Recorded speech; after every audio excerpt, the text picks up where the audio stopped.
ክርስቶስ ጎይታዩ ኢየሱስ ክርስቶስ ንሱ በይኑ አምላክ እግዚአብሔር ይመስገን ጎይታ ይባረክ እግዚአብሔር ይመስገን ሃሌሉያ እግዚአብሔር ረዲና ነዛዓለት እዚኣ ክንርኢ እግዚአብሔር ስለዝደገፈና ስብሐት ንስሙ ይኹን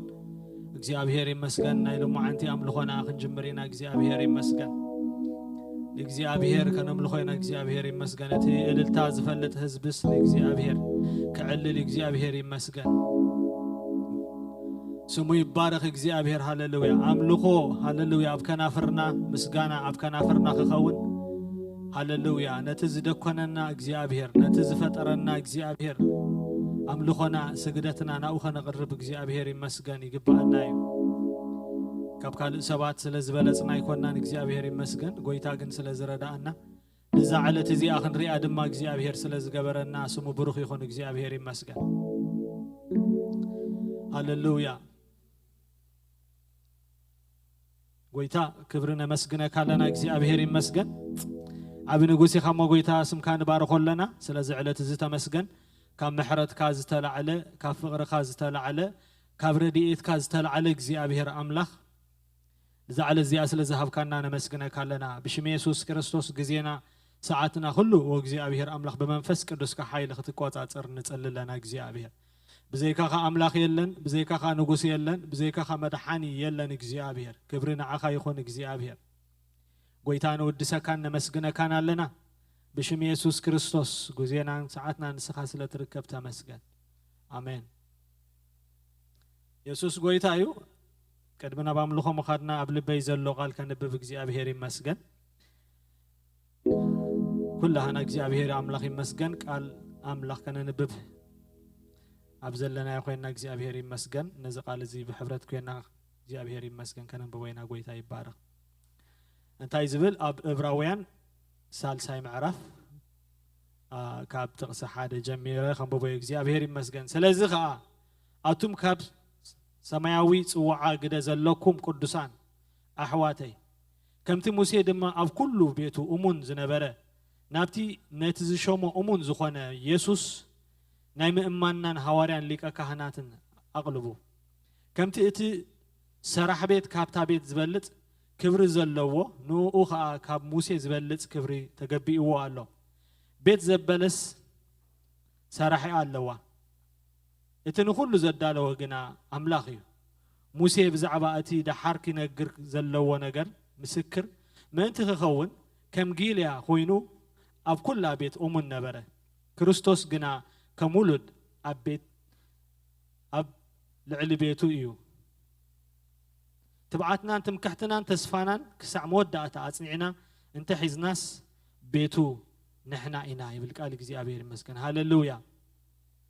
مأمنا أتنعنا أنت حزنا እግዚአብሔር ይመስገን ናቡ ቤቱ ንሕና ኢና ይብለናል እግዚአብሔር ይመስገን እግዚአብሔር እሙን እግዚአብሔር ይባረክ ናብቲ ሰማያዊ ጽዋዓ ግደ ዘለና ሰባቲና እግዚአብሔር ይመስገን ኢየሱስ ጎይታ እግዚአብሔር ይመስገን አምላኽና እሙን እግዚአብሔር ይመስገን ደስ ይልና ተሐጉስና ንጎይታ ከነኽብሮ ኢና እግዚአብሔር ይመስገን ብዘይ ንሱ አምላኽ የለን ንሱ ንዑይና ንሰግድ እግዚአብሔር ይመስገን ሃሌሉያ ነገራት እንተ ሐዘንና ነተ ነገራት ፈናጽግና ንጎይታ ንስገደሉ ሕዋቴ ሃሌሉያ ሃሌሉያ ሃሌሉያ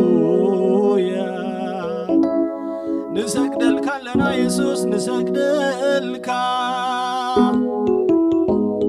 ንባርከካ አቦ ንባርከካ አቦ ነመስግነካ ለና مسكنك داونا مسنا يلبنا اسكن እግዚአብሔር አዝጊሕና ዘርጊሕና ነመስግን ነው እስከ ሃሌሉያ ከማ ኻዝበለ የለን ሃሌሉያ ከመ ይዝበለዩ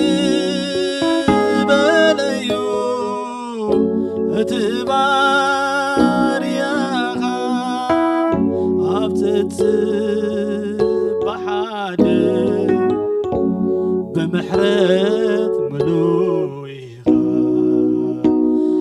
سيجر مني محرت تجير لنا يا حواتي محرتك نواتك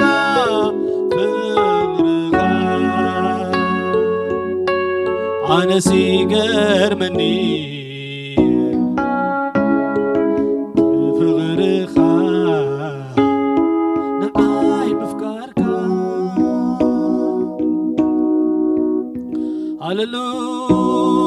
هللويا أنا سيجر مني فغرخا معرتك لوهاتك أنا سيجر مني تعقستك نعاي بفكارك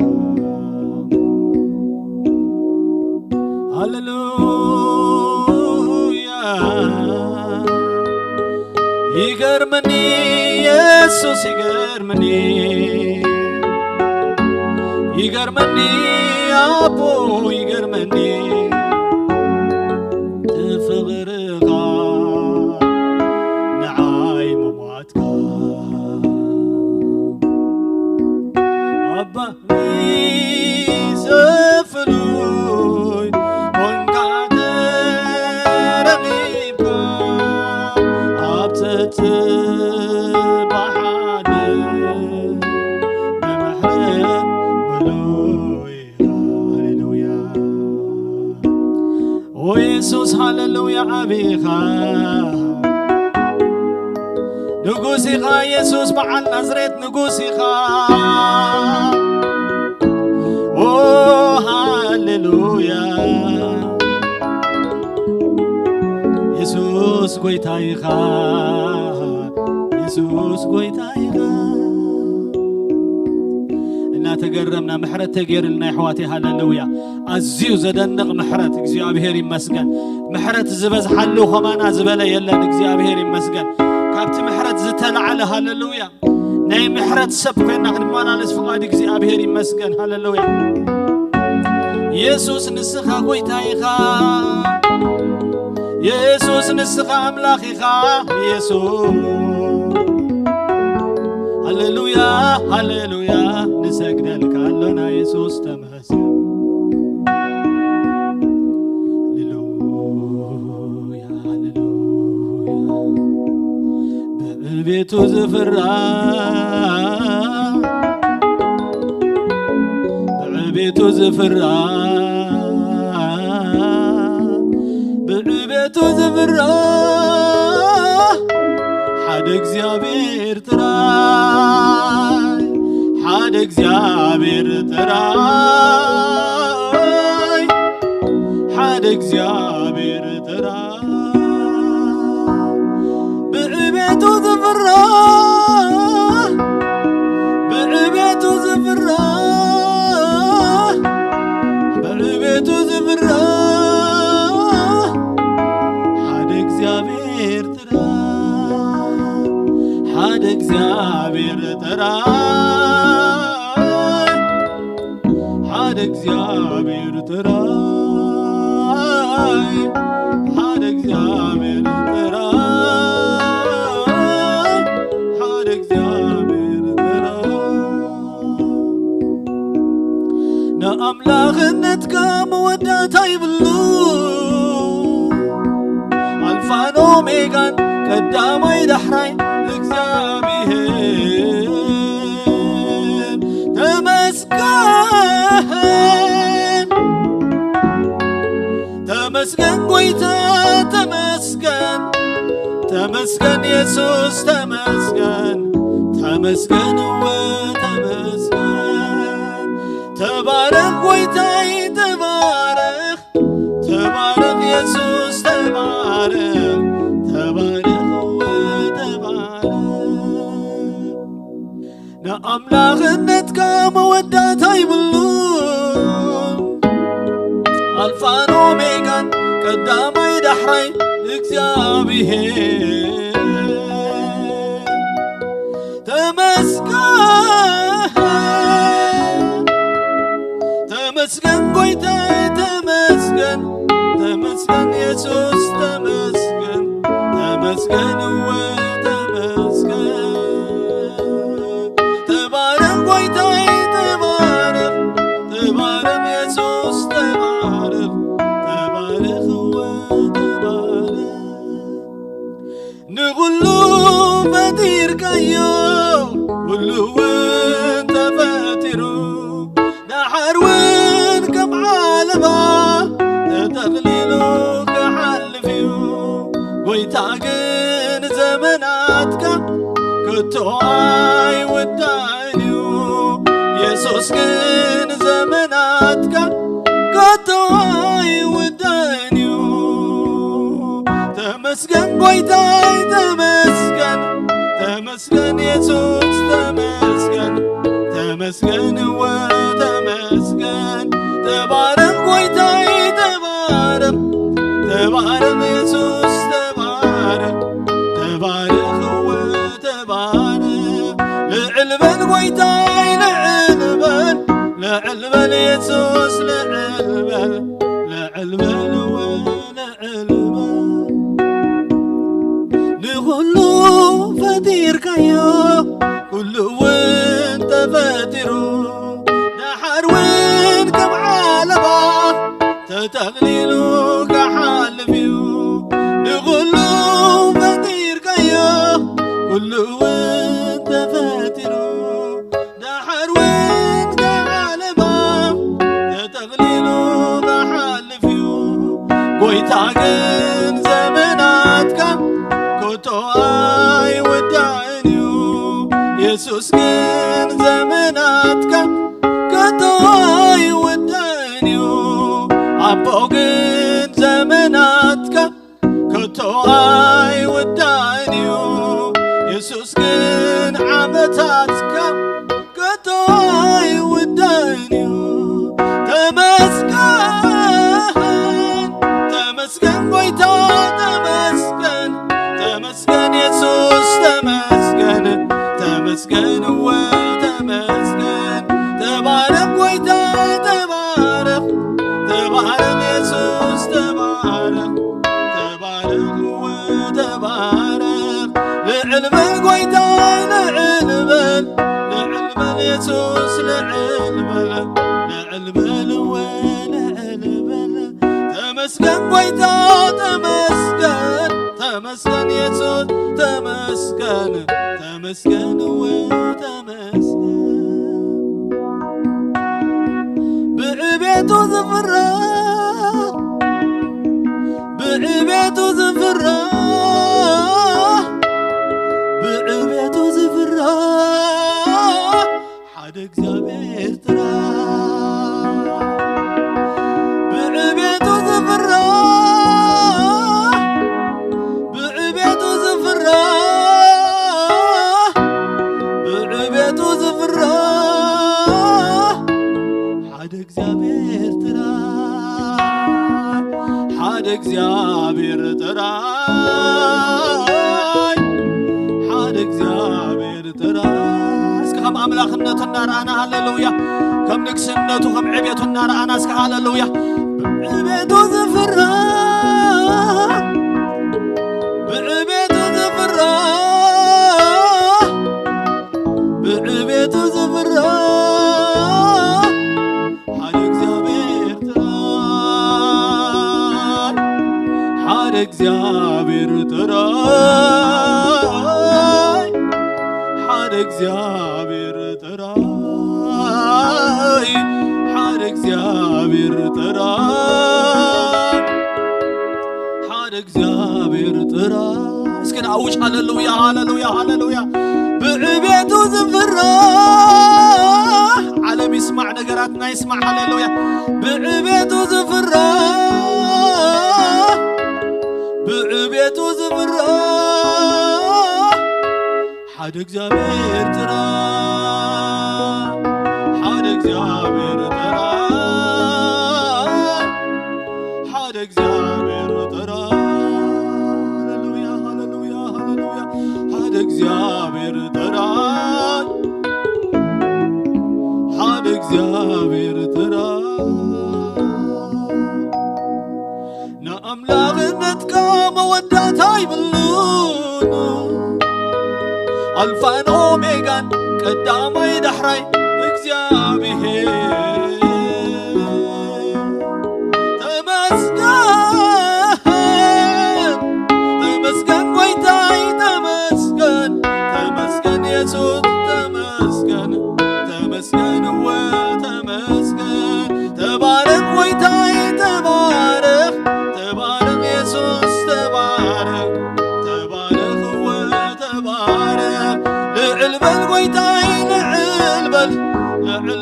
يسوس لعلبل لعلبل ولعلبل تمسكن قويتاي تمسكن تمسكن يسوس تمسكن تمسكن وتمسكن تبارك قويتاي تبارك تبارك يسوس تبارك تبارك وتبارك لعلبل قويتاي لعلبل لعلبل يسوس لعلبل لعلبل ولعلبل تمسكن قويتاي تمسكن تمسكن يسوس تمسكن تمسكن وتمسكن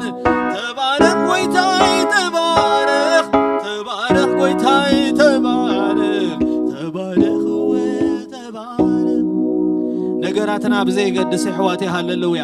ተመስገን ንበሎን እግዚአብሔር እስከ ሃሌሉያ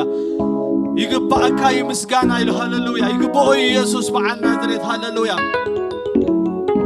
نحلفو زلنا قودنا بزي قدس كببونا كب እግዚአብሔር يعبني هاللويا أبكرمي يقول قولي خون እግዚአብሔር يمسكن تسفى مغرات زبلي يحدث هاللويا كم نسري يقبر እግዚአብሔር هاللويا ماغروفا دي لباسا بريديانا موسو كردي لبايا لترافو شو بريغانتو دللبايا كاتراماوس مغرفي دلللبو سو بريغلادونا مهانا ساكري دفاندا هاللويا يسوس مع النازريت نبارك لنا هاللويا لعل نغراتنا يخا لعل نغراتنا يخا نا يهودا بس يسوس لعل نغراتنا هاللويا حيلي يحدث قبل يسوس يسوس وشتي يحبوت قبل يسوس يسوس كندي قروم سميو واشتغاز حسرس كندي ومسميو واشتغاز حد هللو هللو آمين آمين آمين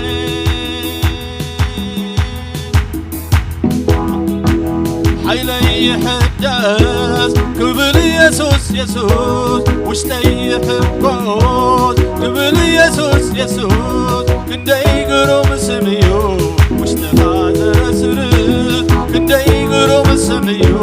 واشتغاز حقوت حيلي يحدث قبل يسوس يسوس وشتي يحبوت قبل يسوس يسوس كندي قروم سميو واشتغاز سرس كندي قروم سميو واشتغاز حد سمكاس يسوس ساي كندي قروميو كاب كله حديمة زبرق وبلو كم زبال حويو كم زقوارة سيفيو حيال سن يسوس كم زبال حويو كم زقوارة سيفيو حيال سن يسوس يسوس يسوس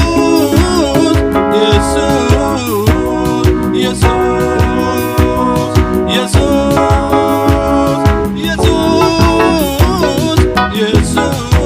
يسوس حيلي يحدك قبل يسوس يسوس وشتي قبل يسوس يسوس كندي قروم سميو واشتغاز سرس كندي طعوم سميو واشتغاز حقوق كابس ما تقولو سمن العليو أبسما مدري زسالتنيو كله بركي سجدلك كل لساني مسكنك حيال سم يسوس كله بركي سجدلك كل لساني مسكنك حيال سم يسوس يسوس كنت توعى يا شمو يسوس يسوع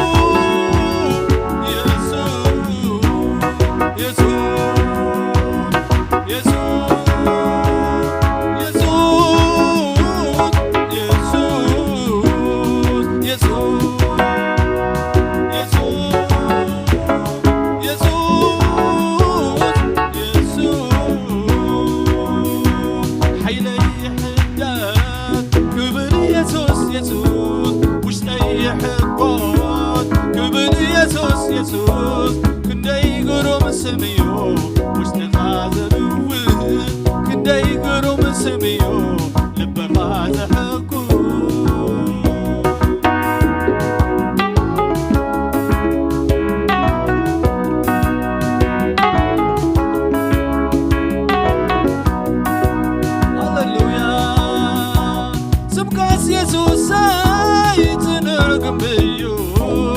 كل هديمة زعقوبلو كم زبال حويو كم زقوار تيميو حياة يسوع كم زبال حويو كم زقوار تيميو حياة يسوع يسوع يسوع يسوع يسوع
ሃሌሉያ ሃሌሉያ ሃሌሉያ ሃሌሉያ ሃሌሉያ ሃሌሉያ ሃሌሉያ ሃሌሉያ የእግዚአብሔር ባሪያዎች ሆይ አመስግኑ ሃሌሉያ የእግዚአብሔር ባሪያዎች ሆይ አመስግኑ ይገባዋልና ይገባዋልና ይገባዋልና ይገባዋልና ይገባዋልና ይገባዋልና ይገባዋልና ይገባዋልና ሃሌሉያ የእግዚአብሔር ባሪያዎች ሆይ አመስግኑ ሃሌሉያ የእግዚአብሔር ባሪያዎች ሆይ አመስግኑ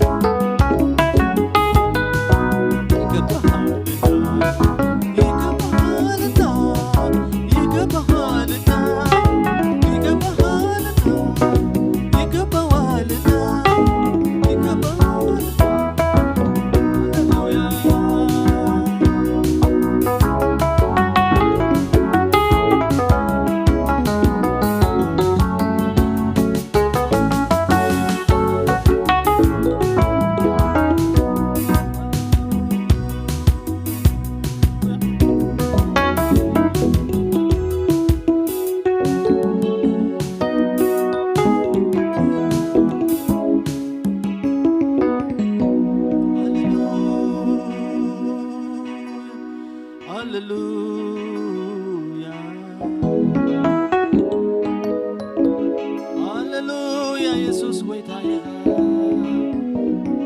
ስምካ ንባርኮ አቦ አሜን አሜን ኢየሱስ ተመስገን ተመስግነካ እግዚአብሔር ሃሌሉያ ኢየሱስ ንስኻ በይንኻ ዓብይኻ ሃሌሉያ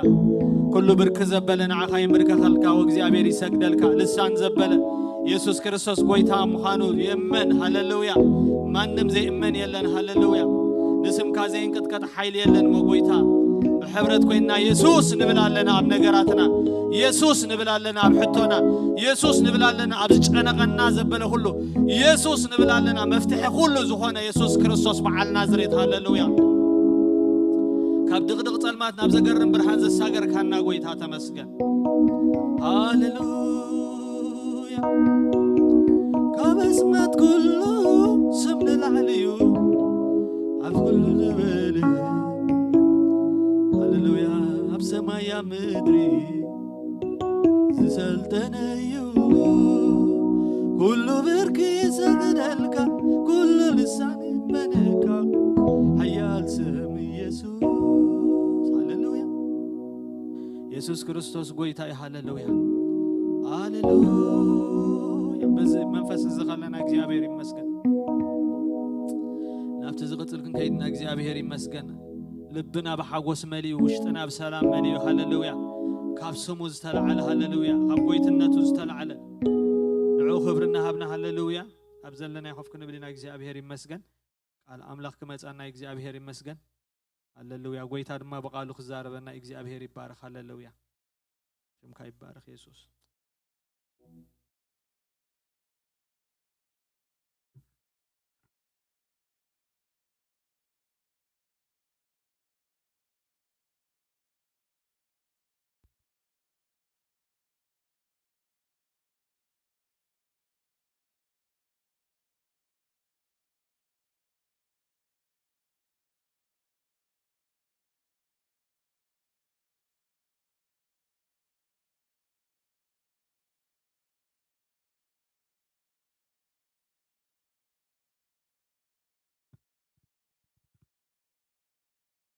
እግዚአብሔር ይመስገን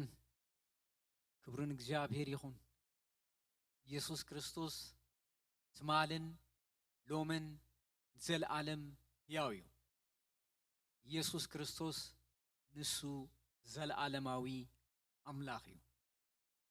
ካብ ዘለዓለም ንዘለዓለም ያው ኮይና ንኽንነብር ኣብ መስቀል ደሙ ዘፍሰሰ ሞት ዝጣዓመ ክርስቶስ በጃና ይሓሊፉ እግዚአብሔር ይመስገን ክርስቶስ ኢየሱስ ትማልን ሎምን ንዘለዓለም ያው እዩ لما أنت دما እግዚአብሔር عدل يبونالو إذا عدل دما እንደገና ቃሉ ንخنسمع نعاي دما ቃሉ خزارب عدل ስለዛሃበን እግዚአብሔር ይመስገን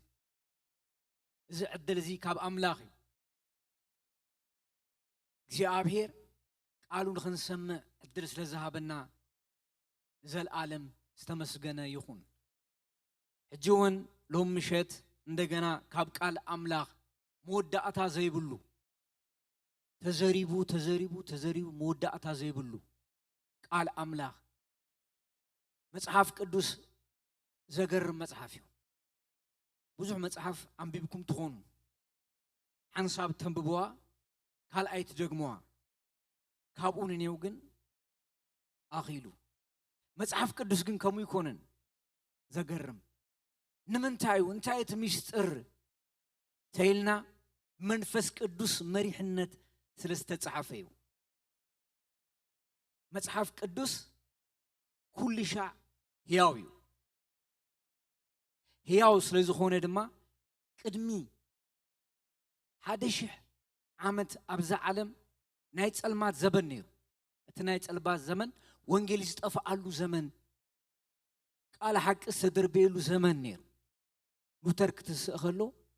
ቃል አምላኽ ይሕዙ ተስዩ ቃል አምላኽ ሕያውን መስለጥን እዩ ቃል አምላኽ ተአምራት ይገብር እዩ ቃል አምላኽ ህይወት ዝህብ ቃል እዩ ስለዚ ንቃል አምላኽ ዘለና አረዳድኣ ክስተኻኸል ኣለዎ ቃል አምላኽ ኣብ ዘበናት ኣይኣርግን ወይ ጊዜ ኣይሓልፎን ኤክስፓይሬሽን ዴት የብሉን ካብ ዘለዓለም ንዘለዓለም ሕያው እዩ በብዘመናቱ ክብርና አምላኽ ይሁን ሕጂውን ብዛዕባ ክርስቶስ ኢየሱስ ክንዘራረብ ኢና ካብ መጽሐፍ ቅዱስ እግዚአብሔር መንፈስ ቅዱስ ቃሉ ከብርሃልና ቃሉ ድማ ክገልጸልና ክንጽሊ ኢና እግዚአብሔር አምላኽ ነመስግነካ ኣለና ሕያውን ዘለዓለማውን ዝኾንካ አምላኽ ተመስገን ቃልካ ሕያው እዩ መስለጥ እዩ ቃልካ ይፍውስ ቃልካ ህይወት ይልውጥ ቃልካ ህይወት ይህብ እግዚአብሔር አምላኽ ነመስግነካ ኣለና ቃልካ መንፈስ ቅዱስ ኣብ ህይወትና ይብራህ ፍረ ድማ ኣብ ህይወትና የፍሪ ተሪፉ ዘሎ ጊዜ ሁሉ ድማ ንዓኻ ንህበካ ኣለና ኢየሱስ ክርስቶስ ስም አሜን አንተ ቃል ካብ ዮሐንስ ወንጌል ምዕራፍ 1 ቁጽሪ 45 አንብበ ናብቲ ክፍልና ክንከይድ ኢና ፊልጶስ ናትናኤል ረኸቦሙ እቲ ሙሴ ኣብ ሕጊ ነቢያት እውን ብዛዕባኡ ዝጸሓፉ ኢየሱስ ወዲ ዮሴፍ በዓል ናዝሬት ረኺብናዮ በሎ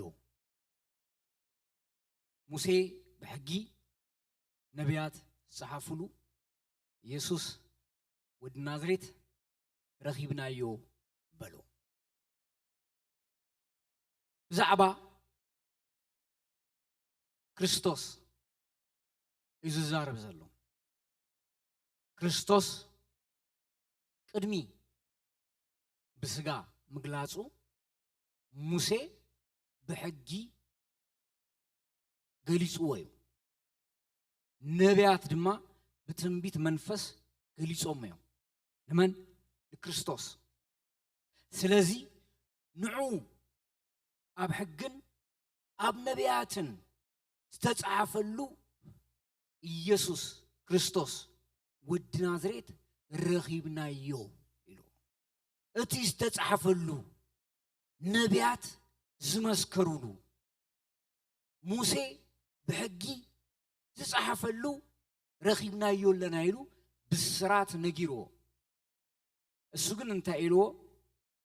ናትናኤል ድማ ካብ ናዝሬት ዶ ገለ ሰናይ ክርከብ ይኽእል እዩ በልዎ ፊልጶስ እውን ንዓ ረአ በሎ ካብ ናዝሬትስ ገለ ሰናይ ይርከብ ዶ ይኸውን ኢልዎ ፊልጶስ ግን ንዓ ረአ ምርኣይ ምእማን እሞ ንዓ ረአ ሪኢኻ እመን እቲ ዝነገርኩሃስ ሪኢኻ አረጋግጽ ኢሉ ዓዲሞ እግዚአብሔር ይመስገን ኢየሱስ ክርስቶስ መጽሐፍትታት ይምስክሩሉ እንደገና ዝተዓምዎ ድማ ይምስክሩሉ ብዛዕባ ክርስቶስ ኢየሱስ ኣብ ኢሳይያስ ኣብ ሚልክያስ ኣብ ሕጊ ተጻሒፉ እዩ ክርስቶስ ኢየሱስ መሲሕ ከም ዝግለጽ ከም ዝመጽእ ንዓለም መድሕን ከም ዝኸውን ተነጊሩ እዩ ሕግን ነቢያትን መስኪሮሙሉ እዮም ኢሳይያስ ብብዝሓት ብዛዕባ ክርስቶስ ዝተዛረበ ነቢይ እዩ ኢሳይያስ ሚልክያስ ኣብ ተቀራራቢ ግዜ ዝነበሩ ነቢያት እዩ ክልቲኦም ኢሳይያስ ትንቢት ኣብ ዝዛረበሉ ግዜ ብዛዕባ ናይ ኣሶር ምምጻእ ብዛዕባ ናይ ባቢሎን ምምጻእ እንዳተዛረበ ኣብ ማእኸል ድማ እቲ መሲሕ ከም ዝመጽእ ይንበ ነይሩ እቲ መሲሕ ክርስቶስ ኢየሱስ ፍጹም ዝኾነ ሰላም ዘለዎ ስርዓት ዕረፍቲ ዘለዎ መንግስቲ ከም ዝተክል ደጋጊሙ ንእስራኤላውያን ይዛረቦም ነይሩ ኢሳይያስ እጅውን ካብ ትንቢተ ኢሳይያስ ምዕራፍ 28 ክሪኢና ኢሳይያስ ኣብዚ ክፍሊ እዚ ክዛረብ ከሎ እንታይ ተዛሪቡ እንታይ ኢሉ ኢልና ተሪኢናዮ ንመን ይትመልእኽተ ተዛሪቡ ኢሳይያስ ትንቢተ ኢሳይያስ ምዕራፍ 28 ካብ ቁጽሪ 14 ኢሳይያስ ኣብዚ ክፍሊ ትንቢት ክዛረብ ከሎ ንበዓል መን ተዛሪቡ እቲ ሓደ ኢሳይያስ ተዛረቡ ኣብቲ ግዜ ዝነበሩ ነቢያት ነይሮም ንዓታቶም እውን መጠንቀቕታ ይሂቦም ኣቱም ሰኽራማት ኢሎም እንደገና ንሰሜናዊ ድማ እስራኤል ተዛሪቡ እዩ ቀፂሉ ድማ ዝተዛረቦ ኣብ ኢየሩሳሌም ንዝነበሩ ኣብ ይሁዳ ንዝነበሩ ማለት እስራኤላውያን ሰሜንን ደቡብን ተባሂሎም ንኽልተ ካብ ኢድ ወዲ ሰለሞን ምስተመቐለት ብሆሞዮም ዝናበሩ ነይሩ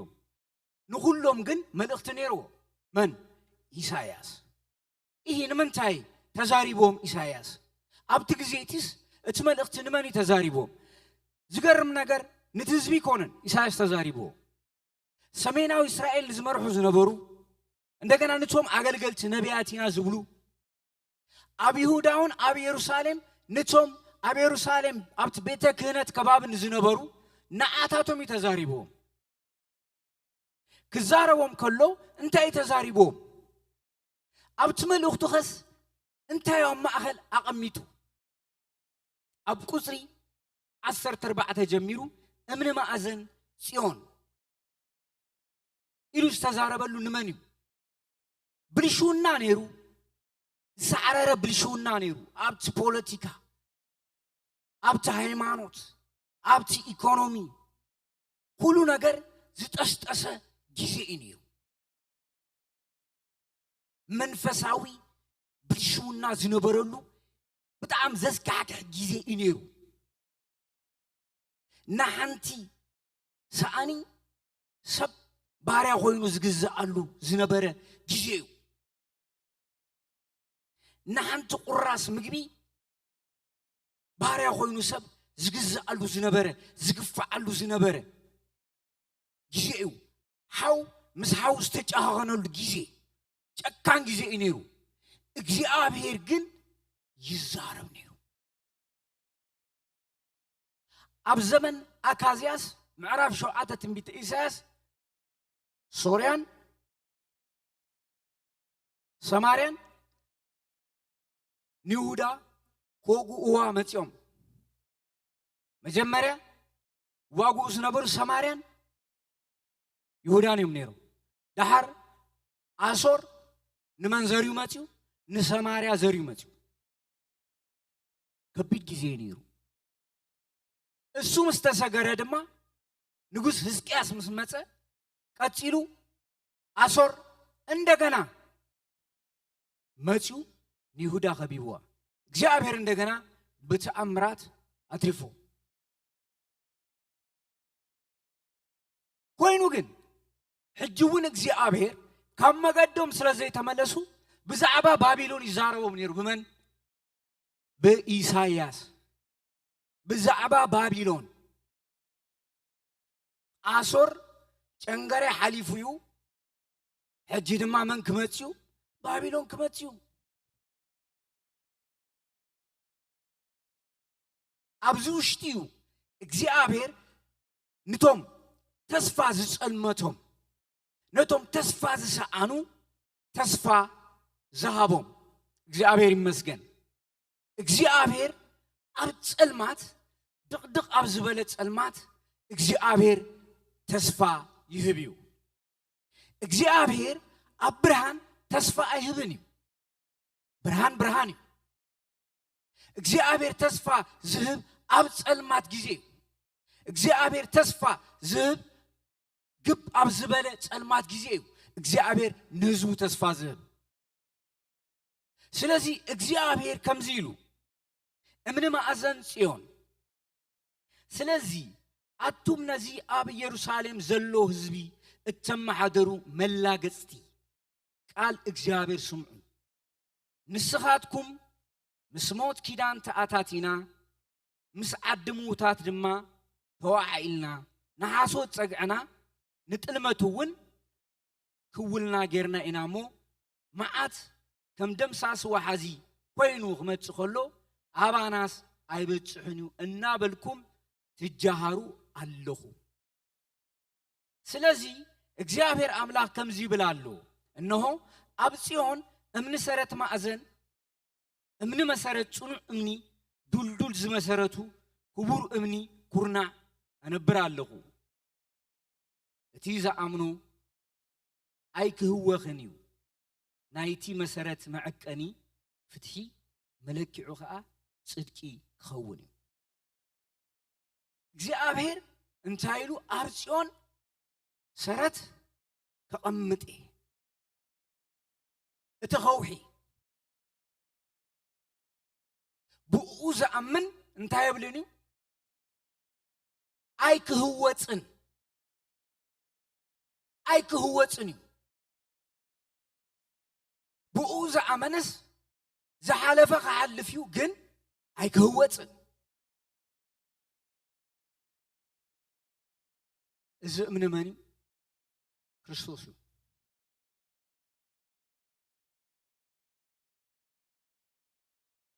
ብኡ ዝኣምን ኣይክህወፅን እዩ ቀጺሉ ነቲ መጸጊዒ ጌርኩሞ ዘለኹም ሓሶት ብርቱዕ በረድ ነቲ መኸወል ጌርኩሞ ዘለኹም ወሓዚ ክድምስሶ እዩ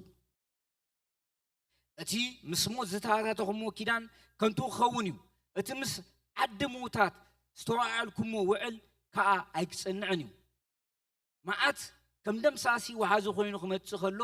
ጸራሪጉ ከጥፍኣኩም እዩ ንግሆ ደጋጊሙ ከጨንቐኩም እዩ ሌትን መዓልትን ከዓ ጾርኩም ንሱ ኸውን እዩ ካብ እግዚአብሔር ዝመጽእ መልእኽቲ ኩሉ ራዕዲ ክመጻልኩም እዩ ሽዑ ከምቲ ዓራት ሓጺርዎ ምስ ፍሑስ ዝሰኣነ ነጸልኡ ንእሽዎ መደረብታት ዝሰኣነ ሰብ ክትኮኑ ኢኹም እግዚአብሔር ነቲ ምስጢራዊ ዕዩኡ ምእንተ ክገብር ነቲ ጋሻ ዝኾነ ተግባሩ ምእንቲ ክፍጽምሲ ከምቲ ኣብ እምባ ጰራጺምን ኣብ ለሰ ጊባኣን ዝተዋግኦ ክዋጋ እዩ ጥፍኣት ኣብ ልዕሊ ኩሉ ምድሪ ተመዲቡ ከም ዘሎ ካብ እግዚአብሔር ጎይታ ሰራዊት ሰሚዕ ኣለኹሞ ማእሰርትኹም ከይጸንዕሲ ደጊም በቲ ዝህበኩም ዘለኹ መጠንቀቕታ ኣይተላግጹ ኢሉ ኢሳይያስ ይነግሮም ነይሩ ንቶም ኣብ ኢየሩሳሌም ኣብቲ ቤተ ክህነት ዝነበሩ እቲ መገድኹም ኣስተኻኽልዎ ነቲ መገድኹም ኣርምዎ እንዳበለ ይነግሮም ነይሩ እዚ ታሪኽ እዚ ክሪኦ ከለና ድሕሪ እዚ ትንቢት ኤርምያስ መጺኡ ኤርምያስ 40 ዓመት ተዛሪቡ ነቲ ቃል ደርብዮሞ ጸራሪግዎም ከይዱ ትውሕጅ እንደገና ኢየሱስ ክርስቶስ መጽኡ ኢየሱስ ክርስቶስ በአካል መስተገለጸ ኢየሱስ ድማ አይተቀበሉን شو أب 7 ዓመተ ምህረት ጀነራል ቲቶ መጽኡ ታሪክ ንፈልጦ ኢና እንታ አይነት ዘስካሕክሕ ነገር ከም ዝወረደ እንታ አይነት ነገር ከም ዝወረደ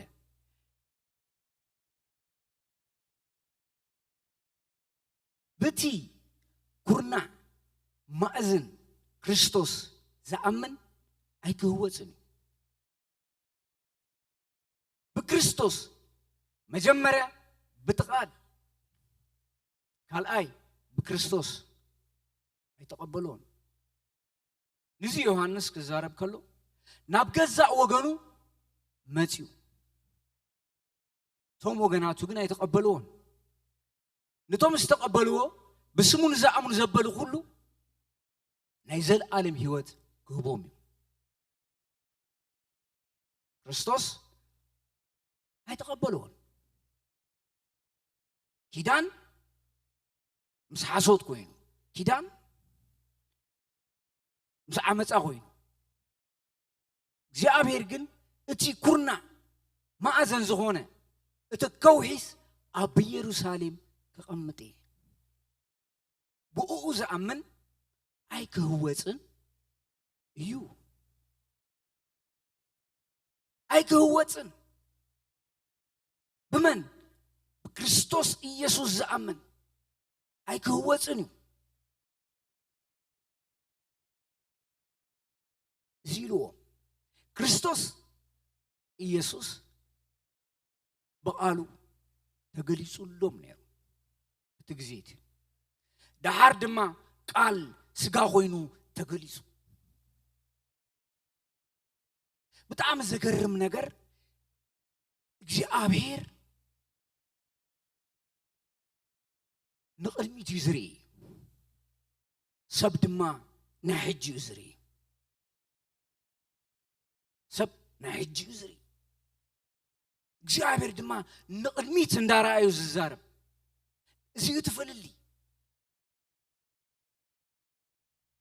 እግዚአብሔር ንቅድሚት እንዳራአየ ተዛሪቦ ክርስቶስ ከአምኑ ከም ዘለዎ እሱ መድኃኒኦም ከም ዝኾነ ኢየሱስ ክርስቶስ ሪኢኹም ሞታ ኮይንኩም መወዳእታ ክወፅእ ከሎ ካብ ኢየሩሳሌም በኺወት ኢየሩሳሌም ኢየሩሳሌም ደርሆ ጨቃዊታ ከም ትእክብ ክንደ ግዜ ክእክበ ክደሊ ሰኸገን ኣይፈለጥክን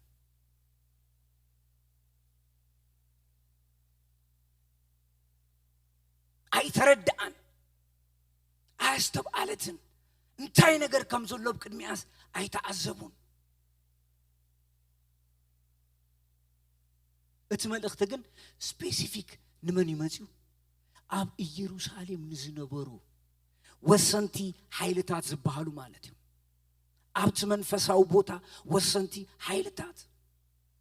ተባሂሎም ዝተቀመጡ ንዓታቶም ስፔሲፊክ ተዛሪቦም ነቶም ነቢያት ተዛሪቦም من እግዚአብሔር እሳቱም ግን አያስተባሉ ንምንታ ያስተባሉ አንም በጣም ዝገርመኒ ሄሮድስ ከክልተ ዓመት ነታሕቲ ክቀትል ከሎ ንዓታቶም ይጸውዑ ጸውዑ ንጉስ አብይ ዝውለድ ኢሎም ኣብ ቤተልሔም ይሁዳ ከም ዝውለድ ኢሎም ከም ትንቢተ ሚልክያስ ተቕሰውጭም ይቦም ዋረሲስ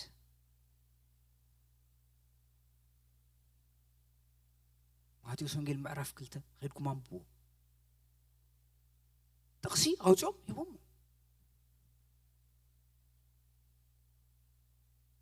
ዘይድሕን ፍልጠት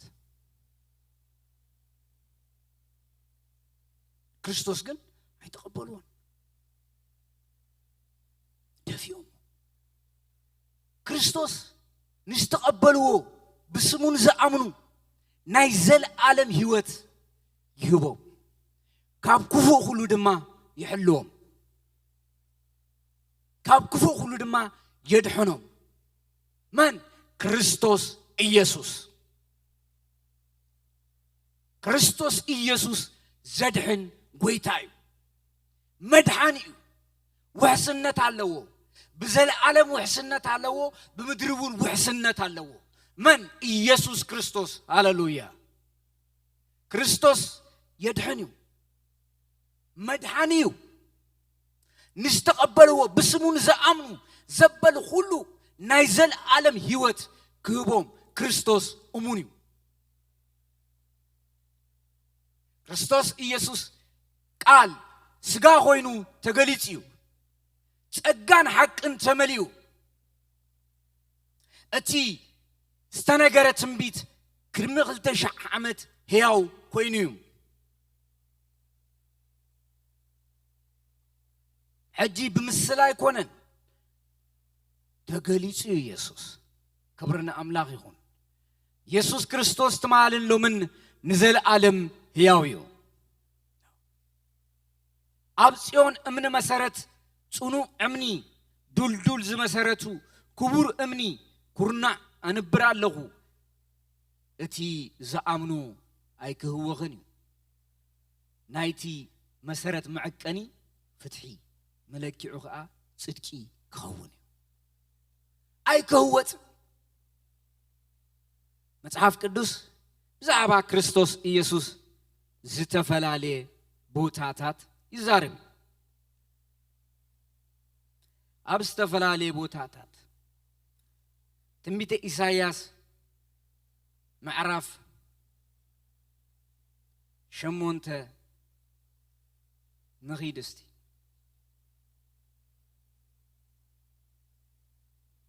ከምዚ ይብል ቁጽሪ 14 ግርማ ቅድስናይ ንኽልቲአን ንቤት እስራኤል ንቤት ይሁዳን እምኒ መዐንቀፍን አንደል ሃጺ አንደል ሂጹ ዘውድቕ ከውሕን ክኸውን እዩ ንቶም ኣብ ኢየሩሳሌም ዝነብሩውን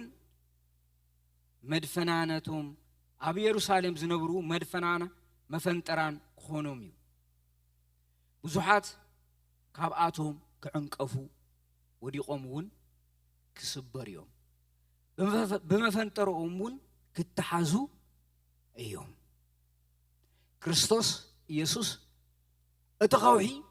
ንዝኣመነሉ ህይወት ንዘይኣመነሉ ድማ መዐንቀፍ እዩ ንዝኣመነሉ ክርስቶስ ኢየሱስ እንታይ እዩ ከውሒ እዩ ናይ ህይወቱ ከውሒ እዩ ንዝኣመነሉ ንዘይኣመነሉ ድማ መዐንቀፍ እዩ ፈሪሳውያን ሰዱቃውያን መማህራን በክርስቶስ ኢየሱስ ይዕንቀፉሉ ነይሮም ሕጂውን ከምኡ እዩ ሙራቲና ፈላጣቲና ዝብሉ ሰባት በክርስቶስ ይዕንቀፉ እዮም ይዕንቅፎም እዩ ፖለቲከኛታት ይዕንቀፉሉ እዮም ክርስቶስ መስፍን ሰላም እዩ ክርስቶስ ኢየሱስ ናይ ዘለዓለም ንጉስ እዩ ናይ ዘለዓለም ህይወት ተስፋ እዩ ክርስቶስ ኢየሱስ ዝኣመነ ዘበለ ሁሉ ናይ ዘለዓለም ህይወት ክረክብ እዩ ናይ ዘለዓለም ህይወት ሓደ ሚሽነሪ ቀደም ኣብ ኢትዮጵያ መጽ ነይሩ ኣብ ዘበን ሃይለ ስላሴ ቅድሚ ምውዳቆም 3-4 ዓመት ናይ ሃይለ ስላሴ ኣትዩ ብዛዕባ ወንጌል ነጊሮም እሶም ግን ቦታ ይሃብዎም እሱ ግን ኣነ ተላኢኸ መጽ ወንጌል ኣለኒ ክንግረኩም እየ እምነት ኣለኒ ለሓን ተድሕን እምነት ተኾይና ጽቡቕ እግዚአብሔር ዕድል ይህብ እዩ ንሰባት ናይ ወንጌል ዕድል ይህብ እዩ እቲ ዕድል ግን ክንጥቀመሉ ኣለና ናይ ህይወት ዕድል እዩ نايزل عالم هيوت أدليو እግዚአብሔር ንማንም ሰብ ናይ ወንጌል ዕድል ይህቦ ወንጌል ከይሰምዐ ማንም ሰብ አይመውትን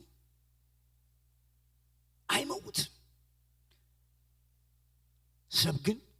ምርጫ አለው ምርጫ መሪጹ ህይወትን ሞትን መሪጹ ክርስቶስ ከወስድ መሰላለው እግዚአብሔር ንማንም ሰብ አመንጊጉ ህይወት አይቦ ፈቃድ እግዚአብሔር ፈቃድ ይደልዩ ንስተቀበልዎ በስሙን ዘአመኑ ዘበለ ሁሉ ህይወት እግዚአብሔር አዳልሎ እግዚአብሔር ይመስገን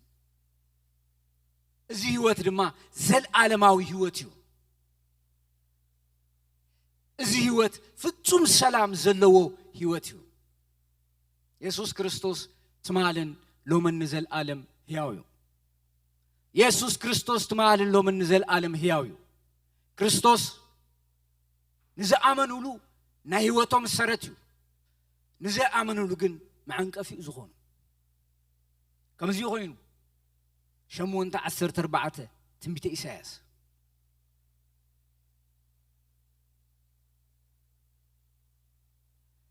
አባህር ዳር ጨርቃ ጨርቅስ ማናጀር ዝነበሩ ሓደ ሰብኣይ ነይሮም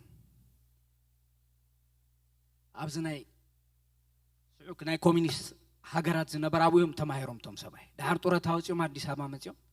ይነብሩ ምስኦም መሳርሕቶም ዝነበረ ሰብ ብጎይታ አሚኑ ቶም ሰብኣይ በይኖም እዮም ደቆም ኣብ ካልእ ቦታ እዮም ዝነብሩ ሓሚሞም ምስ ሓመሙ ሰብ ስለ ዘይብሎ ኬድና ንረኽቦም ሆስፒታል ወሲድናዮም እንዳተበራርና ንኸይድ ማለት እዩ እጂ ቶም ሰብኣይ ትግርኛ ቋንቋ ተዛራቢ እዮም ቶም ካልኦት ኣይሰምዑን እዮም ትግርኛ ብዛዕባ ክርስቶስ ይነግሩዎም ኣነ እውን ይነግሮም ዝጫረፈዎ ፀርፊ መወዳእታ ይብሉን ናይ በዓል ስኻትክን መጻወቱ ኮይኒ መወዳእታ ናይ በዓል ስኻትክን ኣነ ሰምዑም ኣለሁ ሰምዑም ምንድን ነው የሚሉት እየመረቁን ነው ይምርቁን አለው ክሳብ መወዳእታ ኣብ ቅድመ አምላኽ ይዝነገሩ ክሳብ መወዳእታ ክሳብ ዛ ዝሞቱላ እንዳተጻረፉ ከይዱ ወርዚስ ክርስቶስ ንሓደ ሰብ መዕንቀፍ እዩ ንሓዲኡ ድማ ህይወቱ እዩ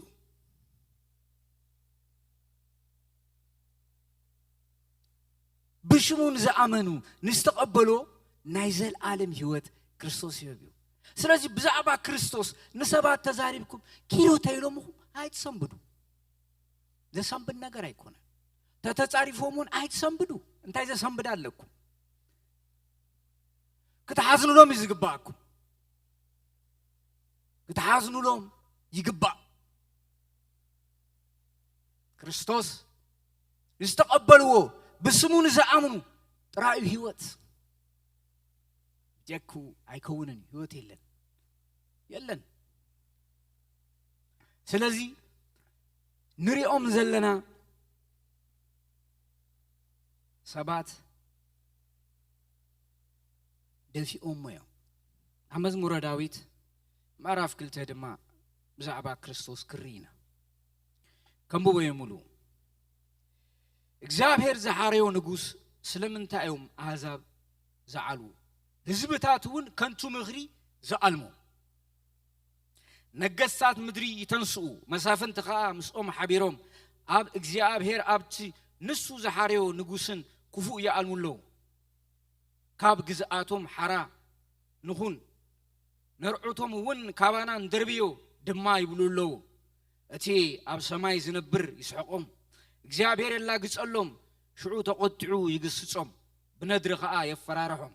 አናብ ጽዮን ኣብቲ ቅዱስ እምባይ ንጉሰይ ሾምክዎ ኸአ ይብል እቲ ንጉስ ከም ዝበለ እቲ እግዚአብሔር ዝበለኒ ኽእውጄ እግዚአብሔር ንስኻ ወደኢኻ ኣነ ሎሚ ወለድኩኻ ለምነኒ ኣነኻ ኣሕዛብ ንርስትኻ ምድሪ ብምልአት ድማ ንዓኻ ክህበካየ ንስኻ ከኣብ በትሪ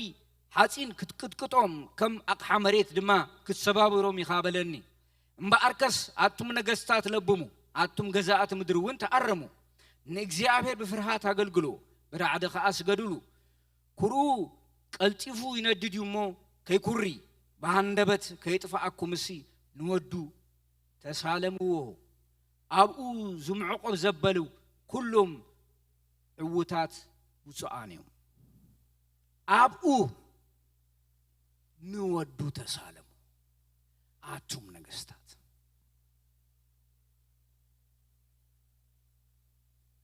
አሕዛብን ህዝብታትን ኢየሩሳሌምን በተዘመነቲ ድማ አሕዛብ እቲ አማኒ ዘይነበረ ህዝብ ማለት እዩ ንቶም ነገስታት ንበዓል ሄሮድስ ንበዓል ጲላጦስ ንበዓል ሃና ንበዓል ቀያፋ ክደፉ እግዚአብሔር ግን ብልዓል ኮይኑ የላግጸሎም ይስሕቅ ታሕት እንዳራይ መን እግዚአብሔር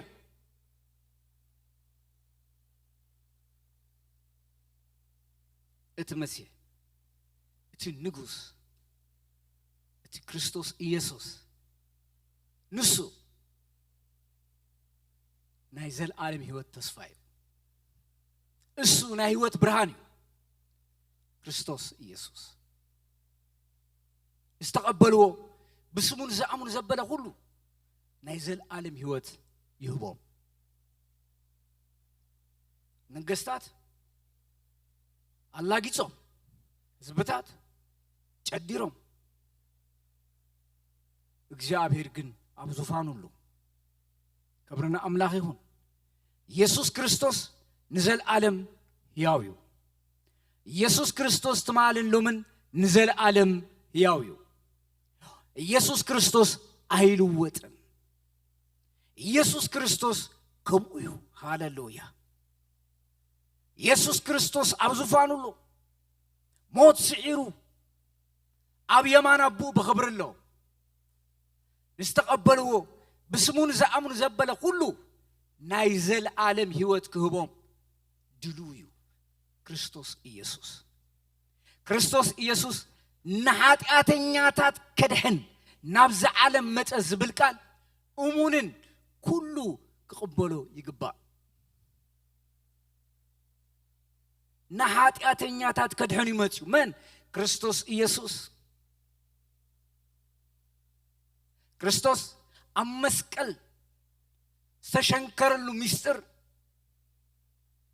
ንዓለም ከድሕን ክርስቶስ አመስቀል ተሸንከረሉ ሚስጥር አብ ሰማይን አብ ምድርን ዕርቂ ክፍጸም ንስተቀበሉ ብስሙን ዝአመነ ናይ ዘለዓለም ህይወት ይወስድ ክብርን ጎይታ ይሁን ኢየሱስ ክርስቶስ ትማልን ሎምን ንዘለዓለም ያው እዩ ኢየሱስ ክርስቶስ ትማልን ሎምን ንዘለዓለም ያው እዩ እወ እሱ አይልወጥን ሕጅውን መስመሩ ሓደ እዩ ንነገስታት ይሁን ንሃይማኖተኛታት ይሁን ንምሁራን ይሁን ንድኻታት ይሁን ከበርቴ ይሁን ንኡስ ከበርቴ ንኹሎም ክርስቶስ ኢየሱስ ህይወት ክህብ ይመጽእ ባራ የለን ጨዋ የለን ሃፍታም የለን ድኻ የለን ንስተቀበልዎ ዘበለ ሁሉ ናይ ዘለዓለም ህይወት ክህብ ክርስቶስ ኢየሱስ ኣብ መስቀል ኩሉ ወዲዎ እዩ ኢየሱስ ክርስቶስ ትማልን ሎምን ንዘለዓለም ሕያው እዩ ሕያውነቱ بمنفس قدوس موراد تعتيمو ياويو ክርስቶስ ኢየሱስ ያውዩ ናይወት ሰረት ብኡዛ አምን ዘበለ ካብ ዘለዓለም ጥፍአት ክድህኒ ብኡዛ አምን ዘበለ ካብ ዘለዓለም ጥፍአት ይድህን ብኡዛ አምን ዘበለ ናይ ህይወት ውሕስነት አለው ክርስቶስ ኢየሱስ ዘአመነ ክብርን ጎይታ ይሁን ኢየሱስ ክርስቶስ ትማልን ሎምን ንዘል ዓለም ሕያው ክርስቶስ ሕያው ሕጂውን ሕያው ጽባሕውን ሕያው እሱ መድሕን ዓለም እዩ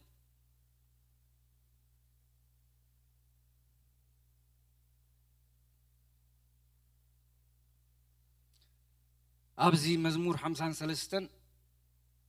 ክፍኣት ሰብ ዝገበሮ ማለት እዩ ዓሻ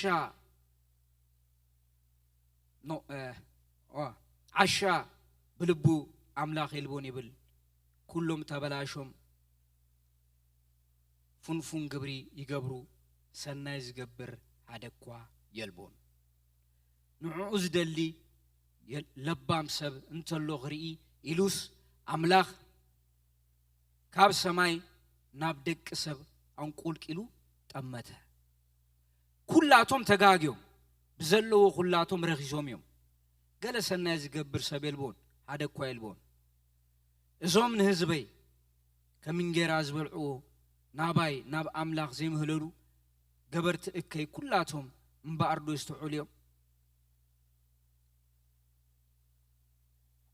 እንዳበለ ይዛረብ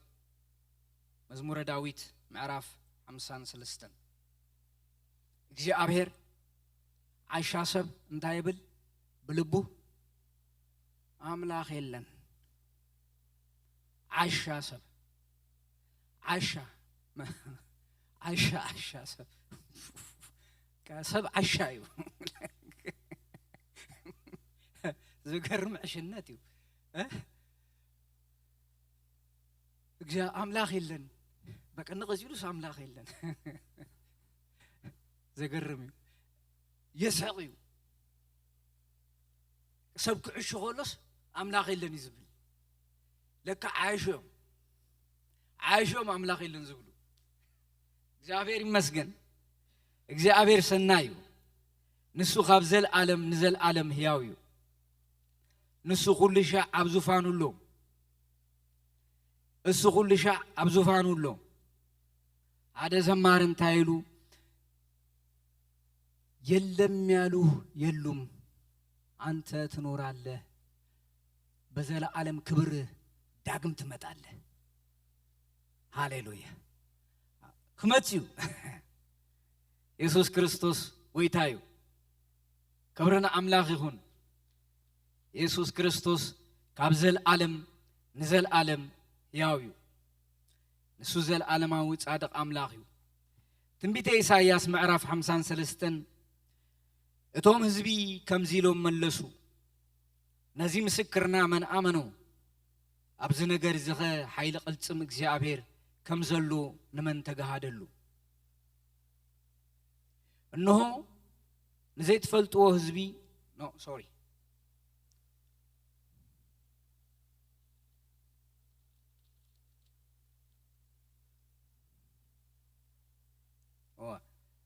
ባራይ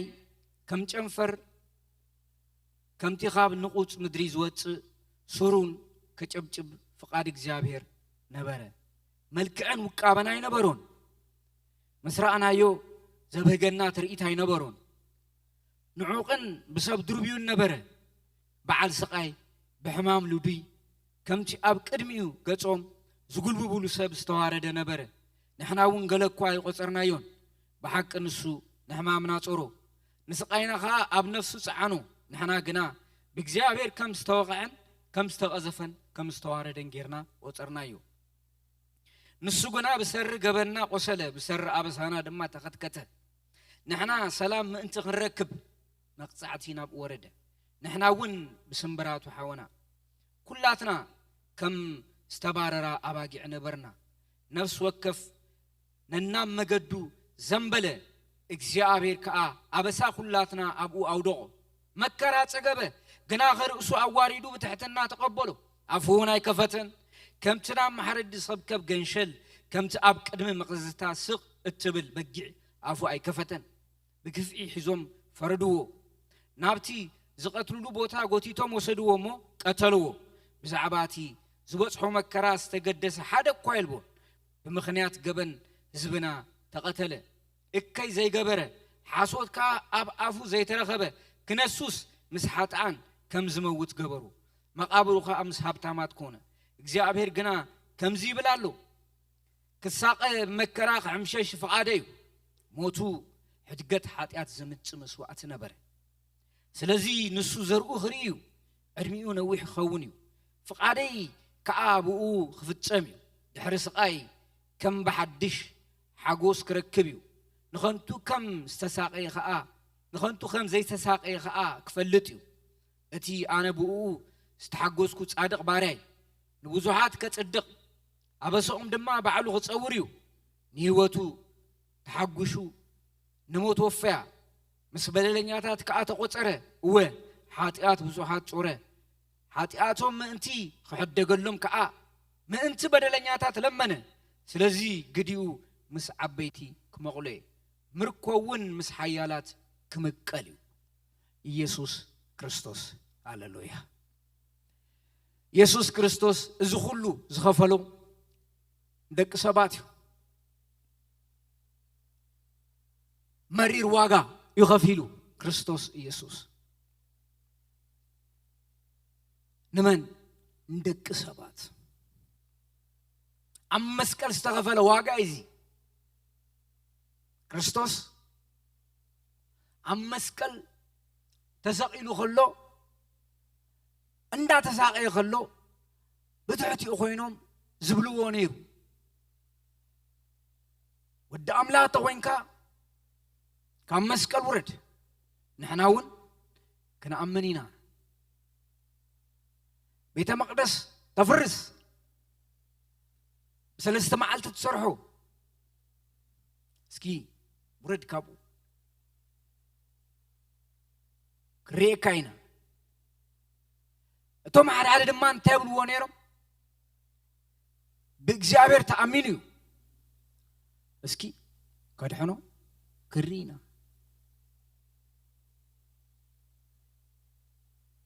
ክርስቶስ ጸርፎ ከሎ ኣይተጻረፈን ኢየሱስ ክርስቶስ ብጭማራ ጥራይ ኮነን ተወጊዩ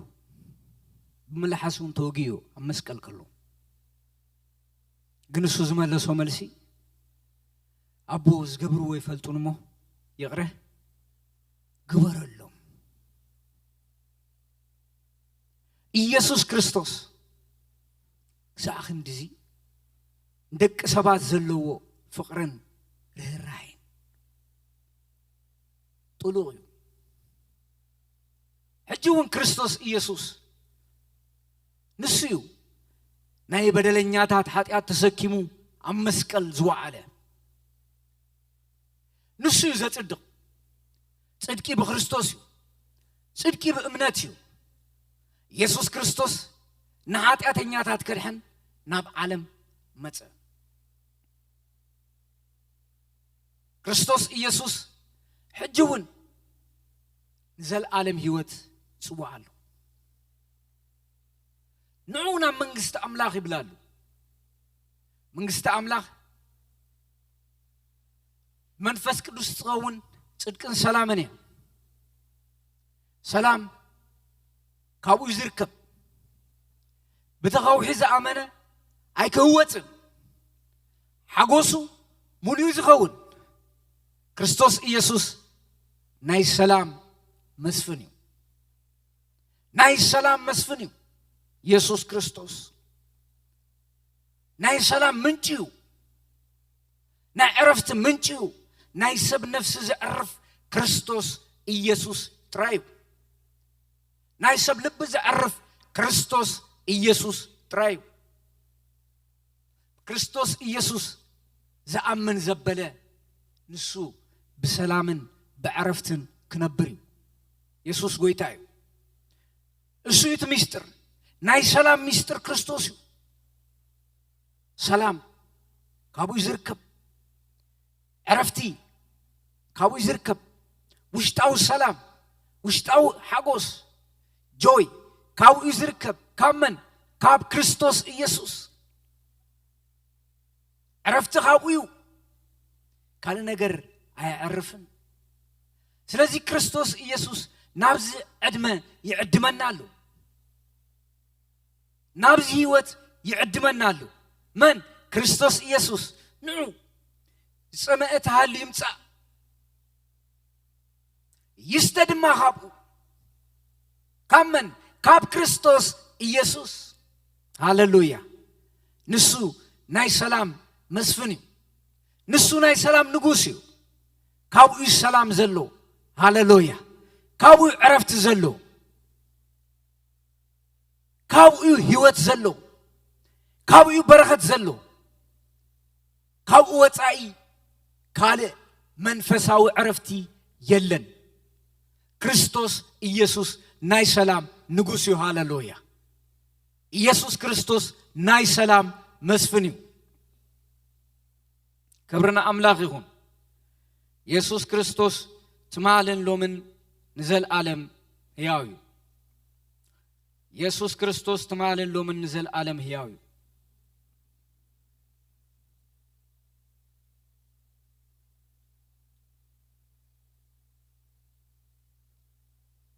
ካብ ትንቢተ ኢሳይያስ ምዕራፍ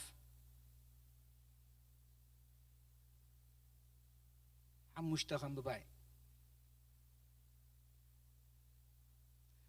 ነቶም ከምቲ ቅድም ንሰራዊት ምድያም ሰዓርካዮም ነቶም ንህዝብኻ ዝጨቆኑ ዝነበሩ ህዝቢ ሰዓርካዮም ሳኣኒ ተዋጋእቲ ዓሳኽርን ብደም ዝተዓለሰ ክዳውንቶምን ክነድድ ሓዊ ድማ ክበልዖ እዩ ህፃን ተወሊዱልና ወዲ ተዋሂቡና እዩ ንሱ ኸዓ ገዛኢና ኸውን እዩ ንሱ ግሩም መኻሪ ብርቱዕ አምላኽ ዘለዓለማዊ አቦ መስፍን ሰላም ተባሂሉ ክጽዋዕ እዩ ግዛኣተ መንግስቱ እናዓበ ኸይድ እዩ ብዘመነ መንግስቱ ድማ ኩሉ ግዜ ሰላም ክኸውን እዩ ኣብ ዙፋን ንጉስ ዳዊት ኮይኑ ክገዝዩ ካብ ሕጂ ንዘለዓለም ብሓቅን ብፍትሕን ክገዝዩ እግዚአብሔር ጎይታ ሰራዊት ነዚ ክገብሮ መዲቡ አሎ ሃሌሉያ ናይ ክርስቶስ መንግስቲ መስፍን ሰላም ኣብ ክርስቶስ መንግስቲ ዝኣተወ ሰብ